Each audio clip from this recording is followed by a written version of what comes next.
As an automotive enthusiast, we always want to find a vehicle that has awesome bang for its buck, but not only that, what is a vehicle that is fun to drive? You look back and you think of vehicles like the Volkswagen GTI, that's always been a fun car. It has a history of that. The Honda Civic, there's a history of it being a fun car. Those options are really limited when you start talking about vehicles that are new, reliable, and under $30,000. There's really not a lot out there. Ford has come and gone with some models over the years. Chevy has come and gone with some models, but there is one manufacturer that we've never talked about in this regard. The Kia Forte GT.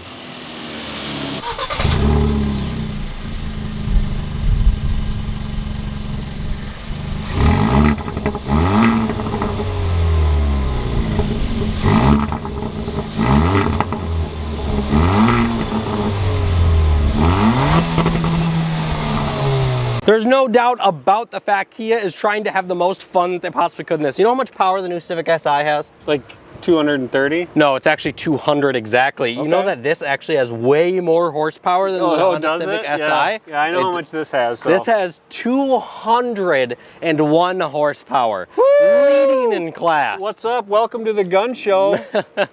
Kia came out guns blazing with this motor with the 201 horsepower, and then they attached that to an optional 7-speed dual clutch or a standard 6-speed manual. I'm kidding, they aren't optional or standard because they did it weird. They're actually two different models. There's the Forte GT manual, the Forte GT DCT.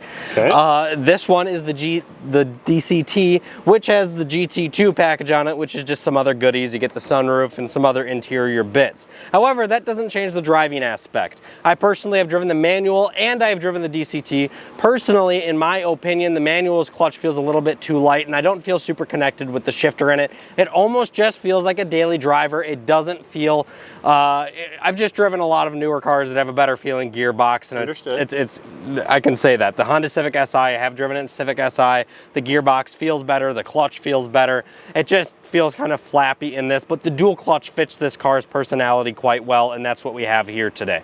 Let's go ahead and hop in it, get into it. We're gonna use a draggy, try to track some 0 to 60 times, and let's do it right now.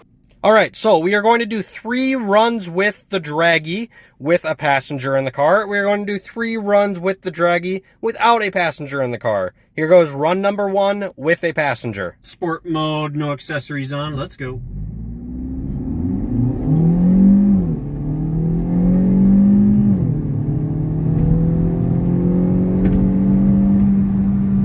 That was pretty slow. Let's give it a little brake boost, not much.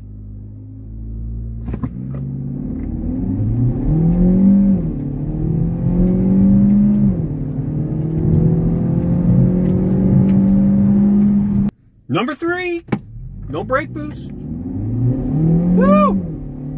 Felt good that time. 1 passenger.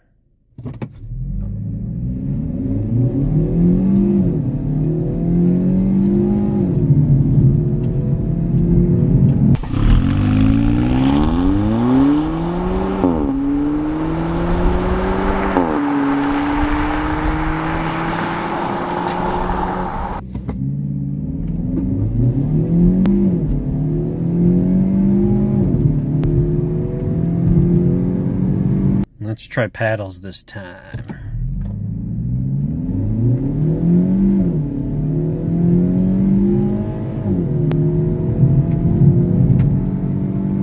You get the nice seating position in the Forte GT. The steering wheel helps with the bolstering and the spot for the 9 and 3 thumb grips here. And it's just really an enjoyable car to drive when you throw it into a corner. The Kumo all-season tires don't necessarily do the best job when you're really pushing the car. You can tell that front end wants to be pushed. Here we go into the turn. We got a little sand here. Really does hold her own. It does a good job, and that is literally the best part of the Forte GT is the steering feel, the way that the car handles around a turn, the responsiveness, the quickness. Snaps off those shifts. Woo! Yeah. But one of my favorite parts about the Forte, other than the steering feel, is these paddles. They're super responsive and they're super fun. I mean, the thing shifts right on command, and they're just a lot of fun to play with. Obviously, this has a DCT, so it shifts super fast up and down. So check out these downshifts. Ready? 1, 2, 3, 4. I mean, and then ready? 1, 2, 3. That one is a little delayed. But either way, you get what I mean. This thing shifts fast pretty much all the time. The paddles are super fun. The fact that they're connected right to that really fun steering wheel that is great to hold on to and has an amazing feel makes this thing just an absolute riot to drive.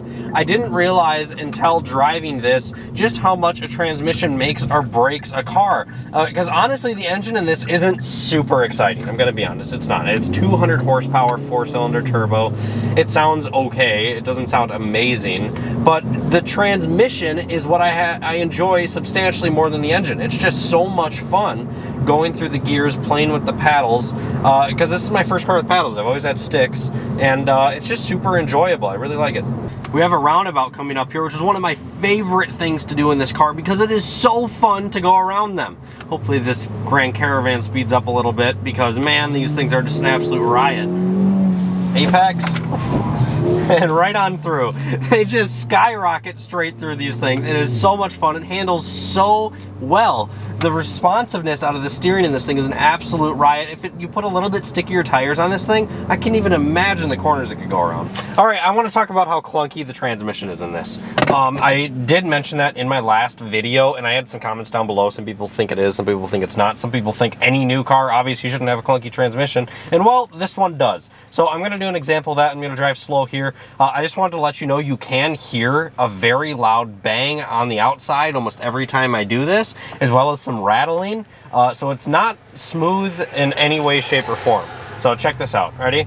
So it's almost like a manual if I get up to like these like 3,000-4,000 ranges. I mean, it's ridiculous. I mean, it's ridiculous how clunky and I can't even think of the name of it. Rigid. Jerky, thank you. Jerky. How jerky this thing is. I mean, it's just over the top. I mean, I'm barely touching the gas. I'm not letting up. That is how clunky it is at low speed. Another thing I really like about driving my Forte is when you're in a high gear, and then you drop it 1, so like say I'm in 8th, cruising at like 60, drop it to 7th, and I just barely give it gas. The turbo whistle sounds super cool. It's super addictive. I'm just talking about this because I know I'm not going to be able to pick it up on camera at all. I do not have a mic that's going to be able to pick it up. You're just going to have to take my word for it. It sounds really good.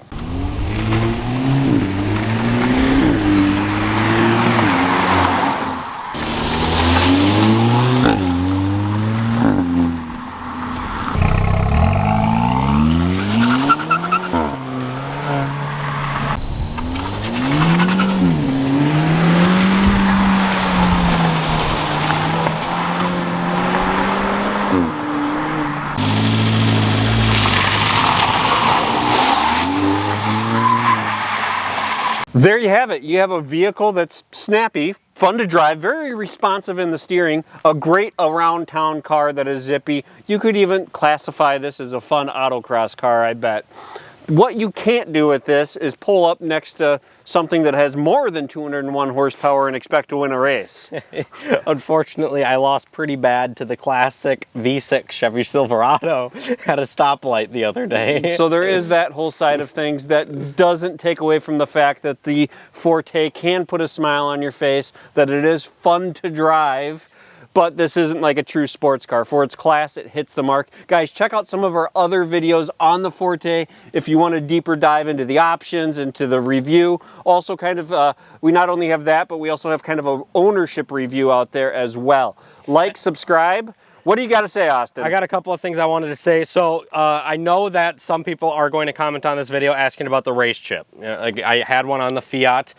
There's people that have asked me to put a race chip on this car, and unfortunately I've read a couple of horror stories that somehow a tech figured out that you put a race chip on the car. I get that it can be untraceable, but if there's any way that they find that out, the motor warranty is 100% voided. This car has a 10-year, 100,000 mile warranty, and I don't want to void it. However, with the race chip, you can gain close to 70 horsepower in this thing. That's pretty impressive. And I've heard people say they're just absolute rockets, dropping 0 to 60 times by over a second. Wow. And they are very quick from a roll. So that is something that you can keep in mind if you can't be very interested. quick if it's on the back of a tow truck, however. Sure couldn't be very quick if it's on the back of a tow truck.